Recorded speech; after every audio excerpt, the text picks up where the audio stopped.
Hey guys, it's Woody the Unexceptional Gamer, and this is a video about the latest Modern Warfare 3 patch. Now, normally I don't set these things to gameplay, because normally there's a lot to explain and it's pretty complicated. But this patch does one thing and one thing only. Well, two things actually, but I'll get to that in a moment. The main thing that this does is it addresses that lag compensation host disadvantage thing that's been plaguing people so much. So Modern Warfare 3 came out and they had a new idea. Their idea was to make everybody's network connection even and fair. That was the goal. And I know you've probably been in lobbies where not a single person had a 4-bar connection. Why is that?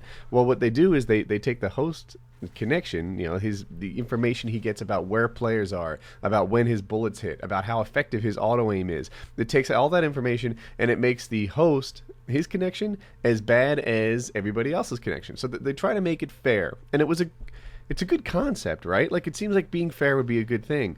But, you know, sometimes what happens is that it doesn't work out quite right. I think sometimes what's happening is maybe at the start of the game your connection is worse than it is throughout the game, so you get an advantage. Or maybe your connection's pretty good when it does this test and it gives you only like a minor boost. And then throughout the game your connection absolutely stinks. So, you know, you have a much bigger disadvantage than the game thinks you have.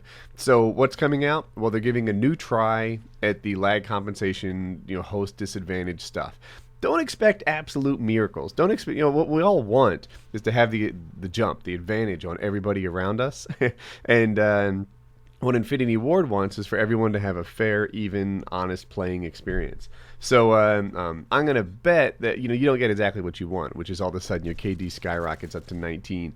But it should be better. And the other thing they did, remember how I said there were kind of two things? The other thing they did is they made it so that they could put additional tweaks based on our feedback to that change in the as a hotfix. So there are two ways that they can release like changes to this game. One is a big downloadable patch that you already you know about. You see it happens.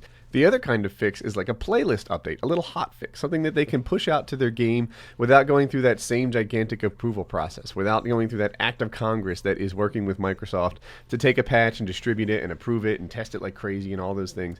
Instead, they can take these little pushes and just send them to your Xbox, and you hardly even notice the update, right? So nice, Woody. Hey, 8 point good. It's a short game to get that kind of run.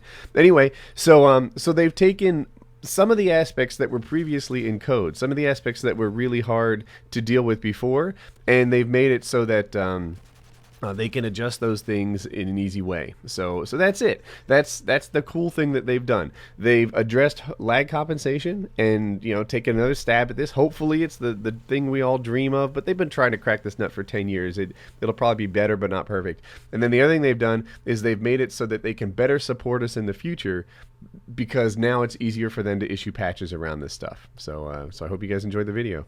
Alright, if you liked my video, you want more like it, maybe you're just in game battles, long commentaries, whatever, you can click on subscribe in the top right and join the team here and watch some other videos. Two recent ones you may have missed. At the top, I talk about the Stop Online Piracy Act. It's something my subscribers have asked me to talk about, so I share my opinions. And the bottom one is me talking to the 15-year-old version of me, telling me the sorts of things I wish I knew then that I know now. So anyway, if you like the surprise video on the right, links in the description to t-shirts, Facebook, and Twitter. My Facebook and Twitter stuff is almost hitting some milestones, like 100,000 Twitter followers and 75,000 Facebook likes. So if you guys want to help me reach that stuff, then that would be awesome, and have a good day.